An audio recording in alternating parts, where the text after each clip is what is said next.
volcanic eruption of Mount Fuji releases the monsters.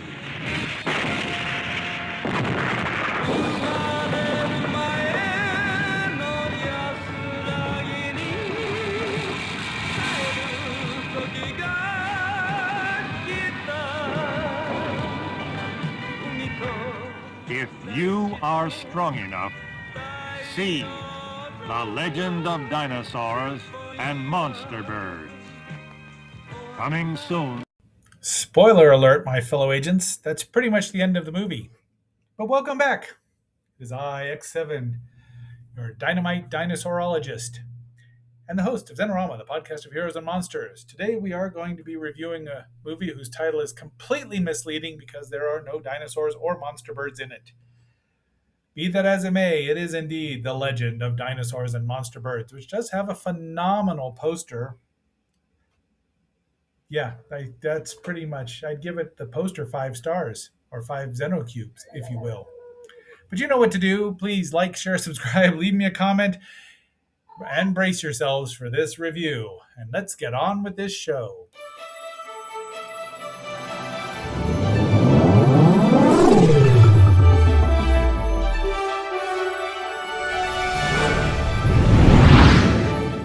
We do begin in the summer of 1977, which over here in the States was the summer of Star Wars. Now, I've seen this movie twice, subtitled, and once or twice, and it's terrible dubbed. It's terribly dubbed, and it's terribly edited, and it makes no sense, even less sense than it does in this one. So this is a better movie this way, and we'll get into that. But the summer of Star Wars, and Toei is putting out The Legend of Dinosaurs and Monster Birds. Was released April 29th, 1977. It runs 94 minutes. It's very long. The budget was 750 million yen, and box office was 25 million yen. Well, that doesn't sound right. Well, anyway. So this young lady falls into a cave with an egg in it, and it starts to hatch.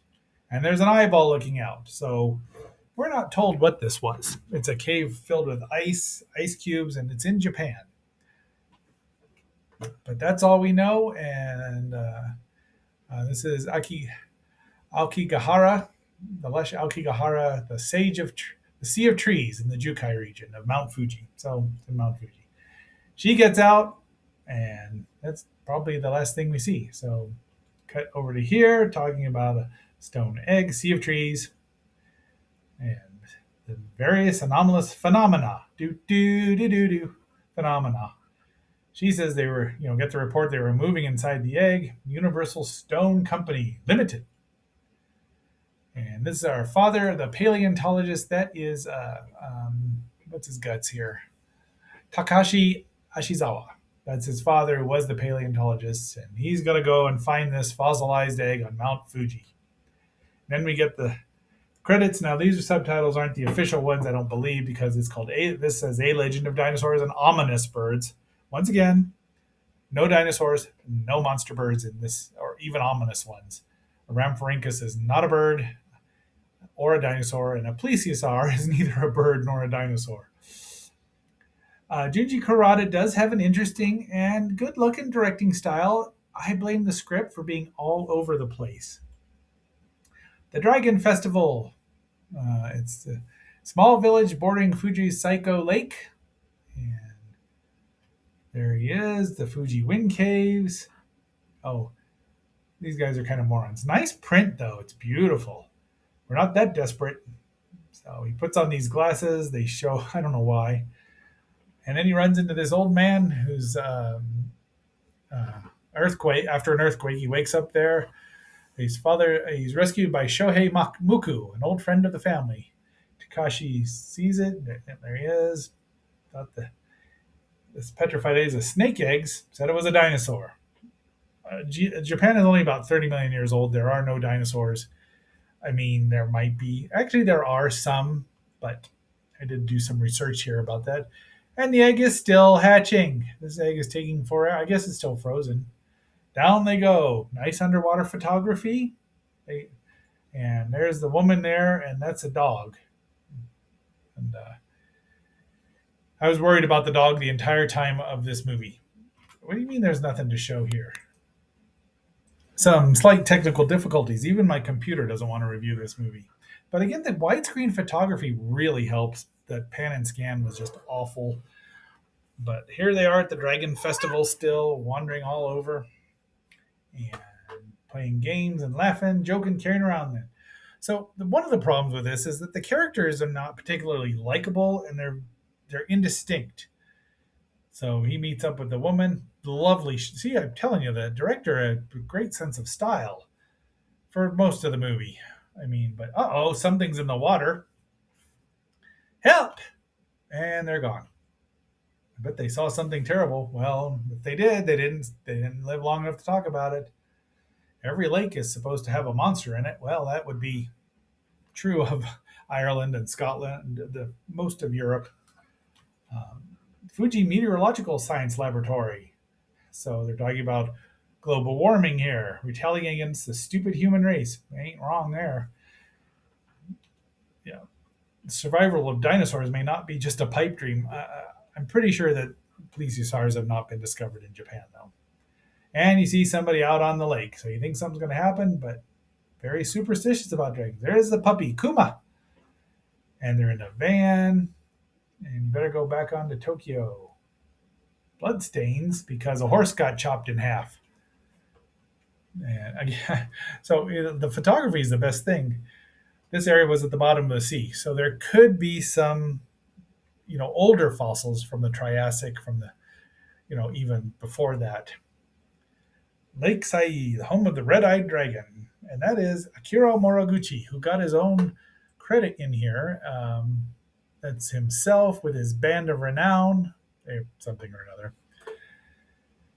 But body of the headless horse, so he's sure that something's going around there. So they're keeping this plesiosaur like they're trying to do Jaws here. The problem is with Jaws, we all knew what the shark looked like because we've all seen pictures of a great white shark. And when you have something called the Legend of Dinosaurs and Monster Birds, you want to see the dinosaurs and monster birds. This is the same problem that Godzilla 2014 had. They didn't show him till the very end of the movie, which was stupid. There's the plesiosaur. Lovely drawings, though. A little out of date, but of course that's nothing new. They're very fanciful. Again, it's not like they're shooting a documentary. There's his dad and a little bit of John Denver there. It does sound like it. I'm telling you, they're a little bit country, but they're also a little bit rock and roll. Yeah, I did just get a Donnie and Marie reference in there, but there he is again. See, there's looking very much like the plesiosaur with ears. Oh, jeez. Look out there. Is that the monster? But fortunately, she's a photographer, and she sees it's a fake. Why would they do a stupid thing like that? Of course, these guys, they're pooped and tired, and they get what's coming to them, because chompy chompy. So we almost see it, and I see what they're going for, like the shark. When everyone knows what the shark would do, comes up under you, but this doesn't work because we want to see the monster. But a nice shot there, not red-eyed, and that's the full-size mock-up isn't bad of the plesiosaur. Now, plesiosaurs that's not great, but this little white girl's seen it, and Susumu and Hiroshi are eaten. That's the mayor there. Left, right, left, right. Look at the shot behind that, the plesiosaur, which cannot walk on land. But at that point in time in this 77, they still thought it might have been laying its eggs on land. So I'll give them that. But that's a lovely shot. That is not. And they keep going into the water. And now it is time for station identification before my computer tries to throw up again. You are watching Xenorama, the podcast of heroes and monsters on KXNO, part of the Xenorama Broadcasting Network. We now return you to our regularly scheduled program. All right, there is Junko there. I don't know who she's played by. Tomoko Kiyoshima. She's the sister of Akiko. No. Well, I don't know. I couldn't keep them apart. There's the dog. and he's watching. She's out there by herself, so we know it's going to happen. Dun, dun, dun, dun, dun.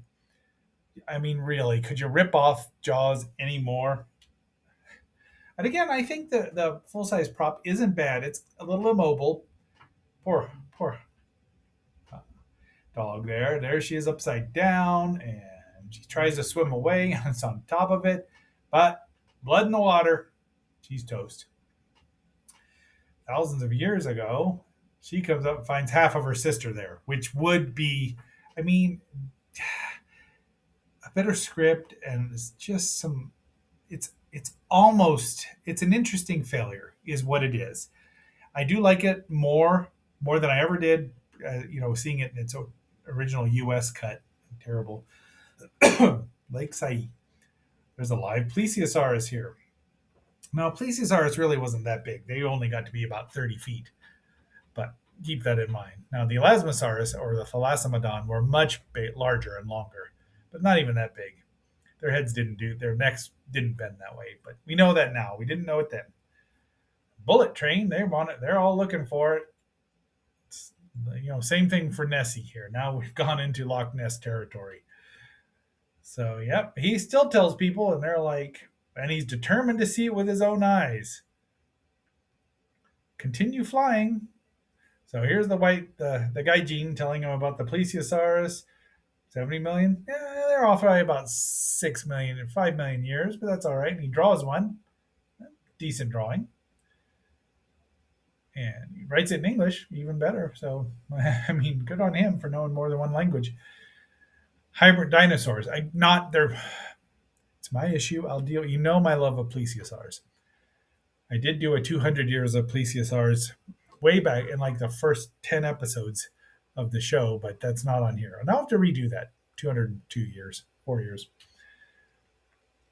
Run free. The next victim. But that's cute right there, isn't it? Uh-oh. A Rhamphorhynchus, size of a sparrow, incidentally. So keep that in mind. They are tiny and also not birds.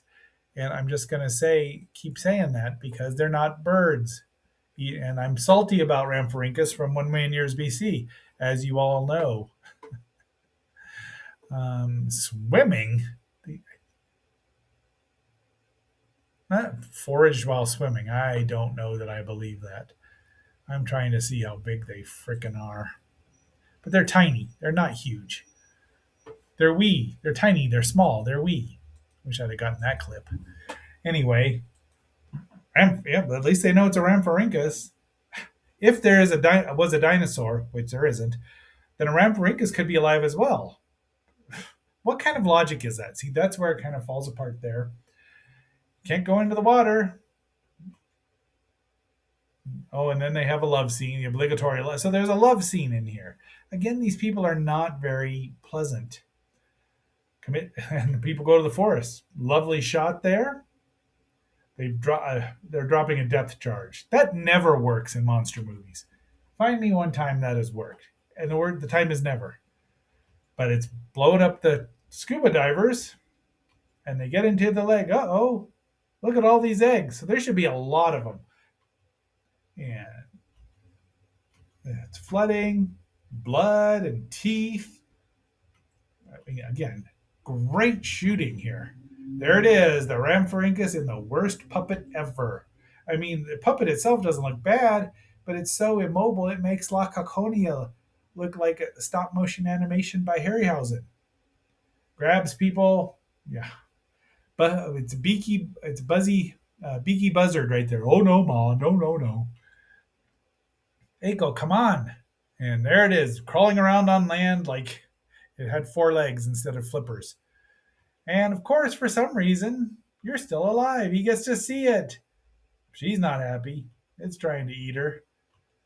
I mean, and these scenes of the fight are just like this. It was hard to get any proper shots because they were jagged, jumpy, and it takes out one of the eyes.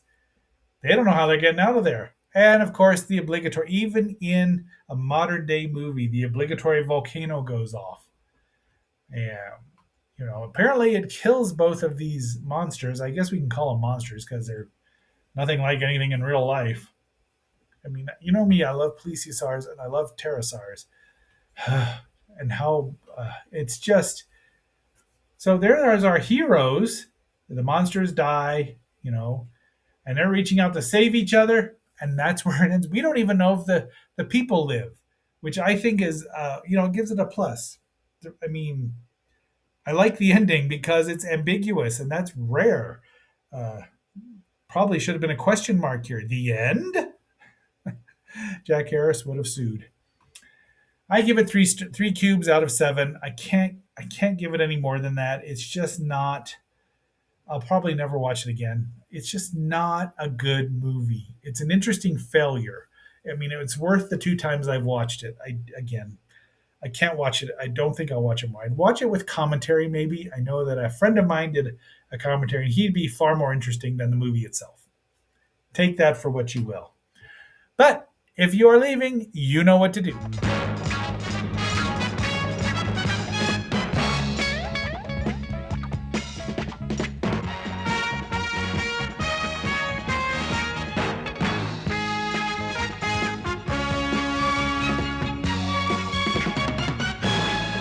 All right, my fellow agents. Tomorrow we will be reviewing 2 issues of Sentai, a short-lived live-action review, comic book-sized live-action review magazine, the Journal of something or another. Sounds very familiar to me. I'm not saying they copied me, but it just sounds familiar. So it'll be fun. There's only 7 issues. We'll be doing 3 reviews. 1, 2, 3, 4, 5. We'll be doing 4, simply because issue 5 was double sized. But be that as it may, until that next assignment, this is X7 signing off and phasing out. And I don't have anything pithy to say here. So until then, be seeing you. God. And become one with an alien force.